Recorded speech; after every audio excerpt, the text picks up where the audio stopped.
वहला भाई बहन, अजनू पां सच्ची गाल कार्यक्रम में जुन्नेकरा जे विभाग में आवल एस्तर ना जे पुस्तक जो अभ्यास शुरू कयूं था।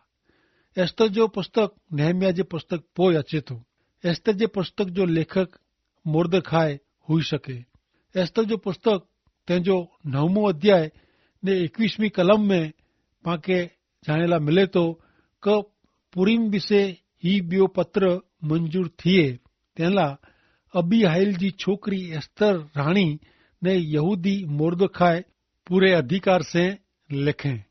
हाणे एस्तर जे पुस्तक जी चावी रूप कलम एस्तर जो पुस्तक 4थो अध्याय ने 14वीं कलम जेको आहे इन में चए था कि ज तू हिन टाणे छानी मानी वही रोने त यहूदी लोक ला मदद ने बचाव बई जगह नू मिलदी, पण तोजो ने तोजे पिता जे कुटुंब जो नाश थी वेंदो ने तोखे राणी जो उहिदो मिलियो आहे ऊ अहिड़े समय ला न हूंदो, ऊ केर जाणे थो। ही हिकिड़ी चावी रूप कलम आहे। हिकिड़ी रीते नेरियूं तो एस्तर जो पुस्तक बाइबल में घणे नोंधपात्र पुस्तक आहे। इन जो कारण उहो आहे कि हिन पुस्तक में ईश्वर जो ना किथे पण नेरेला मिले नथो। ईश्वर के लॻंदो वे अहिड़े उन्ही जे दैवी शीर्षक क उन्ही जे कोई सर्वना जो पण उल्लेख न आहे। तंहिं छतां ॿिन यहूदी राजा जो 192 वार उल्लेख करे में आयो आहे। ईश्वर जो उल्लेख न थियो तंहिंला प्रार्थना जो पण उल्लेख न थियो। एस्तर जे पुस्तक जो उल्लेख किथे पण थियो न आहे। इन जो कोई सामान्य उल्लेख पण न आहे। पण एस्तर जे पुस्तक में ॿिन यहूदी लोक जी अंधश्रद्धा जो यहूदी लोक ला ख़ासे टाइम जो उल्लेख थियो आहे। दुनिया जे हिकिड़े महान राजा जे ॿिन यहूदी ने अंधश्रद्धा से भरपूर अहिड़े दरबार जो दृश्य पांखे नेरेला मिलंदो। चौक्कस एस्तर जो पुस्तक हिकिड़ो असामान्य पुस्तक आहे। एस्तर जो पुस्तक हिकिड़े ॿिए कारणे पण असामान्य એટલે કે નોંધપાત્ર आहे। ही पुस्तक जो ना हिकिड़ी स्त्री जे ना मथां उतरी आयो आहे। खरेखर त बाइबल में ॿ पुस्तक महिला जे ना वारा आहिनि। बाइबल में एस्तर ने रूथ ही ॿ पुस्तक महिला जे ना मथां आया आहिनि। रूथ जे पुस्तक के मुक्ति जो प्रेमाचार अहिड़ो मथारो ॾेई सघाजे, जॾहिं एस्तर जे पुस्तक के जोगवाई जो प्रेमाचार अहिड़ो शीर्षक ॾेई सघाजे। मानवी जी मुक्ति उहो प्रेमाचार आहे। प्रेम जो वृतांत, प्रेम जी ॻाल्हि। पां प्रभु यीशु ख्रिस्त के प्रेम कयूं था कारण सौ पहला उन्ही पांखे प्रेम कयो हुयो। यीशु ख्रिस्त पांखे प्रेम कयूं था तंहिंला पां वती पंहिंजे पाप जो दंड उन्ही भरपाई करेला क्रूस ते पंहिंजो प्राण ॾिनो। पहलो योहान पंहिंजो 4थो अध्याय 9वीं ने 10वीं कलम में चए था कि ईश्वर प्रेम आहे ने इन रीते ईश्वर पाते पंहिंजो प्रेम दर्शायो वतायो उन्ही पंहिंजे हिकिड़े मात्र पुत्र के हिन दुनिया में हलायो जेथी उन्ही मार्फते पांखे जीवन मिले। पां ईश्वर ते प्रेम कयो इनमें न पण उन्ही पाते प्रेम कयो ने उन्ही जे पुत्र के हलायो क पंहिंजे पाप जी माफ़ी मिले। इनमें प्रेम आहे मित्र।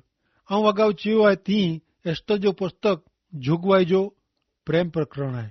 ईश्वर उन्ही जी जोगवाई प्रमाणे पां जिन विश्व में रहता इनके ॾोरीए था, इन जो दिग्दर्शन कईं था। ईश्वर पंहिंजी सॼी सृष्टि जो संचार कईं था। पुनः नियम जे पुस्तक में जणाए प्रमाणे ईश्वर यहूदी लोक के वचन जे देश में कोठी आया।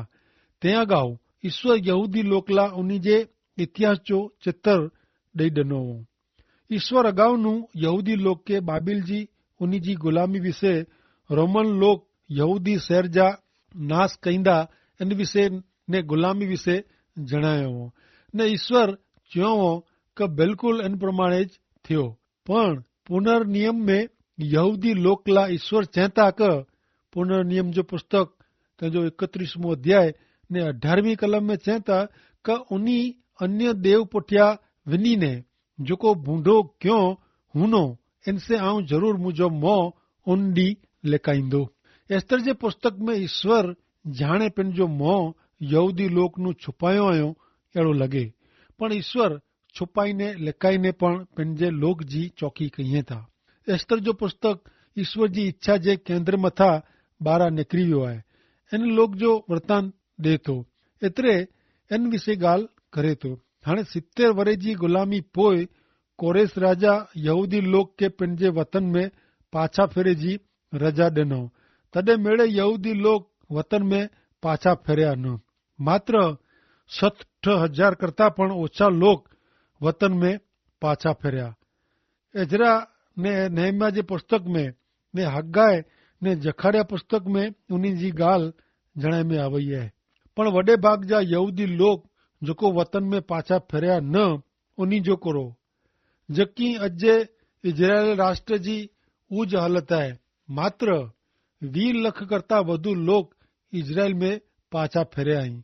पण दुनिया में अॼु चारे बाजू 1 करोड़ ने 60 लख यहूदी विखरायला पिया आहिनि। तंहिं लाइ वतन जे देश में हेवर पण वॾे भाग जा यहूदी लोक वसेला नहीं।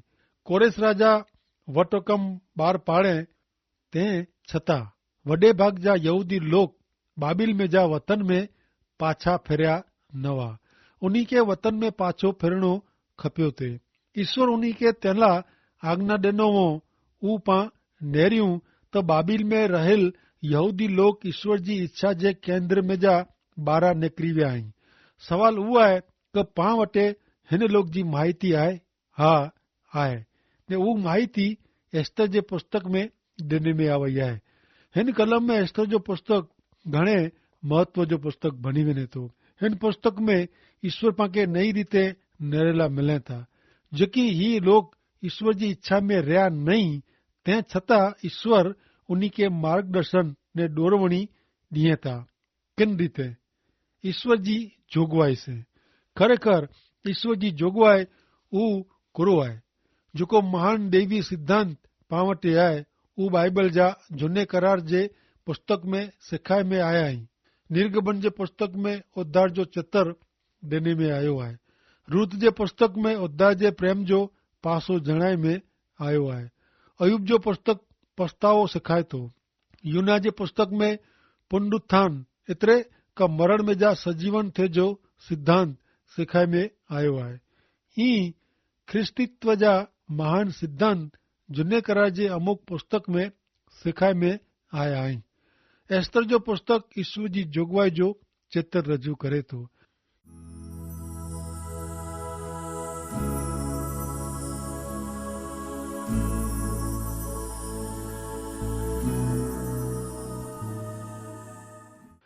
ईश्वर जी इच्छा ॿाहिरां निकिरल ने परदेश में रहिया ऊ यहूदी लोक वतन जे देश में એટલે કે इज़राइल में पाछा फेरे जे ईश्वर जे हुक्म जो अनादर कयो। ऊ परदेश में रहिया। ऊ ईश्वर के अधीन थिया न। ऊ ईश्वर के भुली विया ने ईश्वर नू छेटा हलिया विया। मुश्किली जे समय में उन्ही ईश्वर के पोकार क्यों न। सौ पहला जॾहिं ऊ गुलामी जे देश में आया हुआ तॾहिं उन्ही चयो हो कि परदेश में असीं ईश्वर जो गीत किन रीते ॻाए सघूं। ऊ ईश्वर जा यशोगान ॻाए सकिया न, भजन कीर्तन करी सकिया न। सियोन के याद कईंदे ऊ नीचे वेही रहिया ने रोना। पर हाणे ऊ सियोन के भुली विया आहिनि। हक़ीक़त में त सियोन खंडिएर थी वियो आहे ने हुते भंगार सिवाय ॿियो कीअं आहे न। ही लोग अहिड़ी जॻह में पाछा वञण लाइ मंगे नथा। शुरूआत में त उन्ही करार कयो हो जो आऊं सियोन के भुली वेना त मुंहिंजी जब चौटी वञे। ही लोग सियोन के भुली विया आहिनि ने एस्तर जे हिन पुस्तक में उन्ही जी जब बंदि थी वई आहे। ऊ जरा पण ईश्वर जो भजन कईं नथा। ईश्वर के प्रार्थना पण कईं नथा। ही मेरे बाबतू ईश्वर जे पुस्तक जो महत्व वधारी ॾे थी। पण अहिड़ी हालत में ईश्वर कुरो कईं था। ईश्वर ही इज़राइल प्रजा के भुली विया नहीं। ही लोग ईश्वर जो त्याग क्यों हो छतां ईश्वर कहिड़ी रीते उन्ही खे ॾोरवणी ॾेई सघे। ईश्वर हिन लोग के उन्ही जी जोगवाई मार्फते ॾोरवणी ॾिए था। एस्तर जो पुस्तक ईश्वर जी जोगवाई विषय सिखाए थो। ईश्वर जी जोगवाई एतिरे जिन मार्फते ईश्वर मेड़े बाबत जी व्यवस्था कईं था ऊ ने इन प्रमाणे ईश्वर योग्य हेतुसर मिड़े बाबत जी व्यवस्था कईं था। इन जो अर्थ अहिड़ो थिए क अंत में ईश्वर जी इच्छा ज पूरी थई खपे। गीतकर्ता चयो इन प्रमाणे सॼी सृष्टि में ईश्वर शासन कईं था, एतिरे क राज कईं था। प्रेसित संत पाउल एफेसीअ के पत्र पंहिंजो 1 अध्याय ने 11वीं कलम में चवनि था क ईश्वर जी योजना ने ईश्वर जी नेकी क्यों इन प्रमाणे मेड़े थिए थो। ईश्वर शुरूआत नूं जेको नेकी क्यों हो इन प्रमाणे उन्ही जो हेतु पांखे ख्रिस्त साथे जे सबंध जे कारणे उन्ही के पंहिंजा लोक मनाइजो वो। ईश्वर सॼी सृष्टि जो कारभार कईं था। जेकी अहिड़ा घणे लोक आहिनि जेको अहिड़ो मञे था क ईश्वर जे हथ में जा सृष्टि जो कारभार हलियो वियो आहे। जेकी परिस्थिति ने संजोग मानवी के हलाए थो अहिड़ो लॻे, पण यादि रखो लगाम ईश्वर जे हथ में आहे।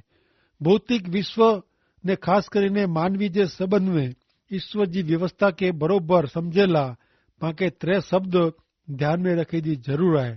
पहलो शब्द आहे सर्जन अथवा सृष्टि। पाण जाणो था क ईश्वर शब्द बोलीने सृष्टि जो सर्जन क्यों आयो। ईश्वर तेना प्रगटीकरण ॾिनो आयो।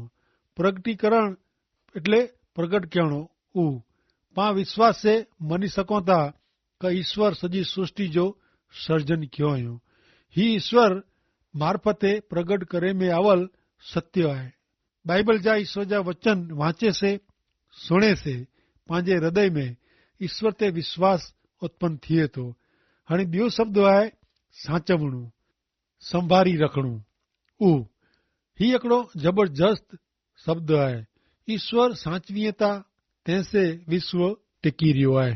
हिब्रूअ के लखल पत्र तंहिंजो 1 अध्याय ने 3 कलम में चवनि था क उता ईश्वर जे गौरव जो प्रकाश आहे। ईश्वर जे सत्य जी प्रतिमा आहे ने ईश्वर जे सामर्थ्यवान शब्द से सॼे विश्व के धरी रखे था। उन्ही मानवी के पाप नू मुक्त क्यों ने तंहिं पोइ स्वर्ग में ईश्वर जी जमणी तरफ विराजमान आई। अॻियां कोलोसिए के पत्र तंहिंजो 1 अध्याय ने 17वीं कलम में चवनि था क मेड़े वस्तु अगाउ हयात वाह ने उन्ही साथे जे जोड़ाण जे कारणे ज मेड़े वस्तु इन जे योग्य स्थाने टिकी रहती। मित्र, सॼी सृष्टि जो व्यवस्था ने कारभार प्रभु यीशु ख्रिस्त कईं था। प्रभु यीशु ख्रिस्त पंहिंजे शब्द जी ताकत से विश्व के निभाए रखे था। भले हाणे 3 शब्द नेरियूं तो ईश्वर जी इच्छा प्रमाणे जी जोगवाई। एस्तर जे पुस्तक में पां ही शब्द विषे विचार करींदासीं।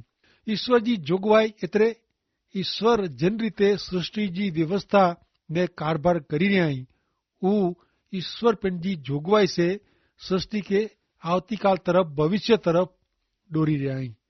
ईश्वर जी जोगवाई एतिरे पूरो करणो, जोगवाई कहिड़ी, व्यवस्था कहिड़ी, ईश्वर पूरो पाड़ींदा, जोगवाई कईंदा। तव्हांखे यादि आहे कि जॾहिं इब्राहिम पंहिंजे पुत्र इसहाक जो ईश्वर के बलिदान करेला मोरिया डूंगर ते वियो हो, तॾहिं हू कोरो चवे। उत्पत्ति जो पुस्तक 22वां अध्याय ने 7वीं ने 8वीं कलम में लिखल है क इसहाक पंहिंजे पिता इब्राहिम के चए मुंहिंजा पिता ने ऊ चए मुंहिंजा पुत्र आऊं ही रहियो ने ऊ चए अग्नि ने लकड़ा ता आई पण दहनार पणला घीटो किथे आहे ने इब्राहिम चए मुंहिंजा पुत्र दहनार पणला देव पिंडला घेटे जी व्यवस्था कईंदा ने बॉय भेरा विया। तंहिं पोइ 100 वरे पोइ ईश्वर पंहिंजे पुत्र प्रभु यीशु ख्रिस्त जो हिन डूंगर मथे बलिदान थियला हलवान पूरो पाड़ियो। गलगथा जी टेकरी ते प्रभु यीशु ख्रिस्त पाला बलिदान थी विया। प्रभु यीशु ख्रिस्त ईश्वर मार्फते पूरो पाड़े में आवल हलवान हुआ। योहान पंहिंजो 1 अध्याय ने 29वीं कलम में लिखल है क ॿिए ॾींहुं योहान पिंड वटे यीशु के अचींदे ॾिसी ने चए थो क नेरियो देव जो हलवान जेको जगत जो पाप हरण करे थो, एतिरे क पाप मिटाए थो। ईश्वर पूरो पाड़ीए था। गीत शास्त्र जो पुस्तक 23 अध्याय ने पहली कलम में लखल है क यहोवा एतरे क ईश्वर मुझो पालक आए तेला मूंखे कीअं खोट पवंदी न। ईश्वर जी जोगवाई जो अर्थ अहिड़ो थिए क मानव जीवन में हरेक प्रसंग में ईश्वर जो हथ वे थो। एस्तर जे पुस्तक में पांखे ईश्वर जी व्यवस्था जा खासे में खासा उदाहरण नेरेला मिलदा। आमीन।